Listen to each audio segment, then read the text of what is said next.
how Boca applies CSR thinking to their beverage menu and balance power brands that their clients will probably know with brands that will be far more in line with their sustainability vision. So we're here at your beautiful bar. How do you implement a CSR way of thinking into your bar program? The bar is perhaps a great place to start, simply because there's much quicker adaptability. There's a lot of change that you can make quite quickly, and bartenders are generally adapted to be very creative in what they have. There's also a lot of hands-on. There's a lot of work that the team does before the service starts. So in the prep stage, they're touching ingredients directly. So there is an area there to look at waste, organic waste, and what can they do with the oranges after they've taken the peels off? What can they do with the garnish that they've prepared for the day but they haven't used? What can they do with the husks of oranges and lemons, with the pulp of pineapple and cucumber? Those are a lot of things that we do and interact with and deal with on a daily basis. So there is a lot of room there to create garnishes from these dehydrated, prepped fruits from previous day. Obviously juice the entire lemon or the entire orange. Make oleosaccharides where you can recreate syrups that go back into the bar. All these items were considered waste in the past. The bar is such a great place to start. Right. And you start to see results immediately. Immediately, absolutely, okay. On the spot. And then when it comes to the balance between your power brands that your guests come in and expect to see and are familiar with, striking that balance between those brands and maybe more boutique brands that do practice sustainability, what's your approach to that? Of course, that's quite a delicate approach.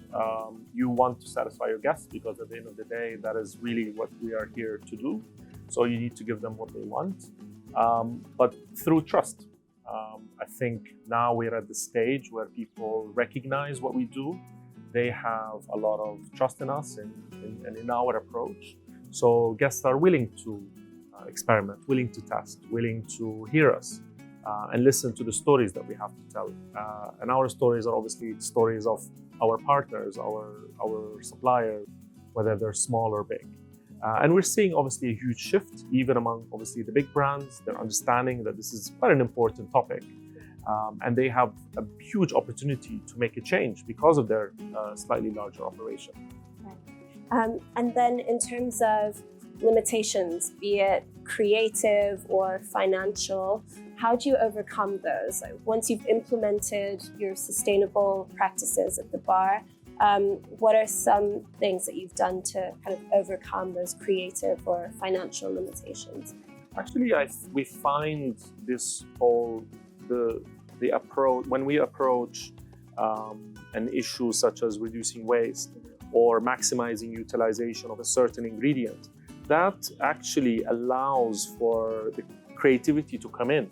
So in a way, when we put ourselves in this box, it really allows everyone to rethink the process, rethink the ingredient, look at it in a different way. So in a way, it's actually activating a lot of that creativity among the team. So yeah, it works that way. Okay, so we've seen there how Boca have been able to be more creative with flavors and presentation because of their approach of reusing and wasting as little as possible.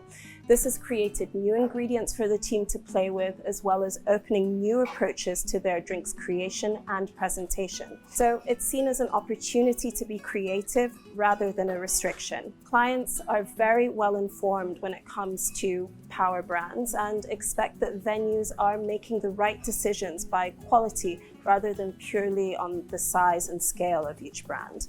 The approach of drinks producers to the topic of waste, CSR, and sustainability is becoming a bigger and bigger driver for them. So working with these producers is a benefit to the final client.